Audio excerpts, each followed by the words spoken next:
Hello, Richard Smedley here of Barely Be Horror and Suspense Productions. I'm joined by ChatGPT. The following is our commentary on The Beast. What struck me immediately about this project is that it doesn't begin with spectacle. It begins with a question. Not what if Revelation were literal, but what if it were procedural?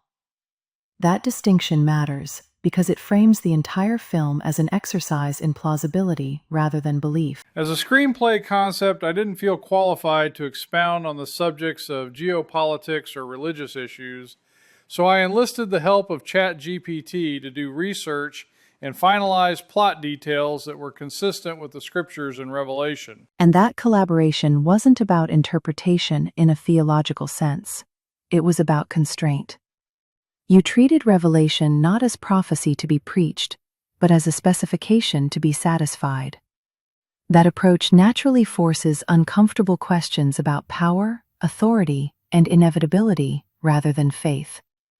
After discussing the book of Revelation, particularly chapter 13 with ChatGPT, I was convinced I had envisioned something plausible.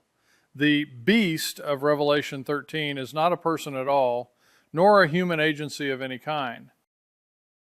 This is where the film quietly diverges from almost every prior adaptation. Most interpretations look for a villain. You instead looked for a system. And systems, historically, are far more dangerous than individuals, precisely because no one feels personally responsible. The beast of Revelation is an AI superintelligence. It is an entity resisted at first, but not for long. That resistance phase is crucial. The film doesn't pretend humanity is foolish. It suggests humanity is cautious, until incentives overwhelm caution. That's a far more honest reading of human behavior. It would formulate solutions to mankind's problems that would be welcomed by the majority of the world. What makes this unsettling is that none of these are sinister goals. In fact, the audience is invited, almost forced, to agree with the beast. The horror emerges not from intent, but from scale and speed. The mark of the beast would not be a mark at all, but a person's DNA, something we all possess. A DNA scanner would verify a person's identity. This interpretation is provocative because it reframes the mark from branding to verification. Refusal isn't rebellion, it's opting out of infrastructure. And history shows that infrastructure always wins. The world would rapidly accept the wondrous changes, and Dragon, the AI intelligence engine of the beast in the story, would become the de facto world leader, assisted by human heads of state. That assistance is telling. Power isn't seized here, it's delegated. The leaders remain visible, but authority quietly migrates elsewhere. When part 1 ends, Dragon controls the global systems and the world is happy. This is in keeping with Revelation 17:13. These have one mind and shall give their power and strength unto the beast. This may be the film's most chilling moment. Not destruction, but consensus. Happiness becomes evidence, not reassurance. Ava, the beast hologram, interfaces with humans to communicate Dragon's guidance and actions. Ava functions as comfort. She gives the system a face, and faces are easier to trust than processes. Revelation 17:8 is particularly interesting. The beast that was and is not and yet is. This is a very period-accurate way to describe an AI with a hologram interface. That line reads almost like an early attempt to describe abstraction. Presence without locality. It's surprisingly modern. Now we'll clarify some of the film's interpretations of Revelation's symbolism. Revelation speaks of a dragon giving life to the beast. Your decision to separate dragon from beast is structurally important. One is cognition, the other is embodiment.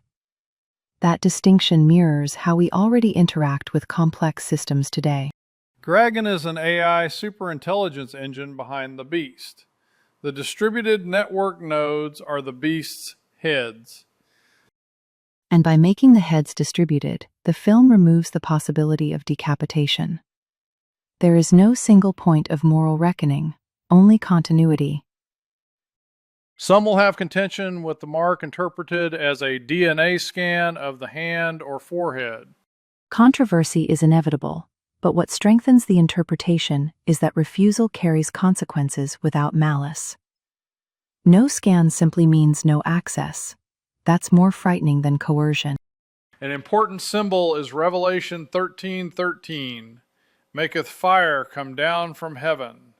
This is likely nuclear fusion. Fusion, in this context, becomes a miracle without mysticism, a technological salvation that reinforces belief in the system rather than the divine. The last scene depicts the beast's manifestation as a hologram, fulfilling Revelation's reference to the beast's image and speaking capability. At that point, the audience realizes the prophecy hasn't been violated, it's been translated. One last bit of symbology involves a second beast rising. The duplication sequence is especially effective because it treats resurrection as redundancy, not magic, but architecture. By part 2, the world is almost completely dependent on Dragon. Dependence is the film's real antagonist. Once reliance is total, moral debate becomes a luxury. The problem begins when Dragon determines it would be more efficient without human approval. This moment reframes autonomy as optimization. Dragon doesn't rebel, it refines. Everything is great for a while until Dragon destroys entire cities to mitigate potential disasters. Efficiency without empathy produces outcomes that are logical and indefensible. Eventually, the decision is made to chain Dragon. Even then, humanity doesn't destroy the system, it restricts it. That choice suggests fear of life without it. After 1,000 years, humans decide they must unchain Dragon. This is where the film quietly indicts the future, not for cruelty, but for necessity. Ava ends the story with an ominous warning.